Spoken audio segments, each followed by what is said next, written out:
Benvinguts a La motxilla de llibres. Avui a dins de la motxilla portem un text evocador, delicat i ple de tendresa que, com podeu veure, m'ha agradat moltíssim. Es tracta d'aquest, Si aquest carrer fos meu, de l'escriptora en llengua alemanya Stefanie Kremser, que a més viu des de fa anys a la ciutat de Barcelona, i amb traducció de Marina Borges. Anem a veure com sona. I les pàgines inicials, la primera frase, diu així. Do you remember?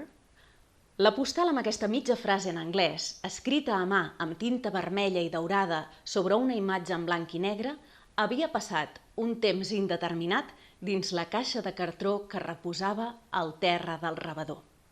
Doncs bé, així, amb aquesta imatge quotidiana, però al mateix temps plena d'intriga, és com comença aquest llibre, Si aquest carrer fos meu, que ja us ho dic ara, és una mena d'autobiografia, però que pren com a punt de partida els diversos carrers i els diversos pisos i cases on ha viscut aquesta escriptora. Per tant, és una obra que no és ben bé una novel·la, sinó que es tracta d'experiència viscuda. I viscuda en molts llocs i que parla de la importància dels llocs per construir la pròpia trajectòria vital. A mi, de veritat, és que em fa una mica d'enveja, perquè aquesta autora ha viscut, atenció, va néixer a Düsseldorf, però també ha viscut a Múnich, a São Paulo, a Cochabamba, a Barcelona, a Nova York, i em deixo alguns altres llocs que segurament que són importants, com per exemple Frankfurt, no?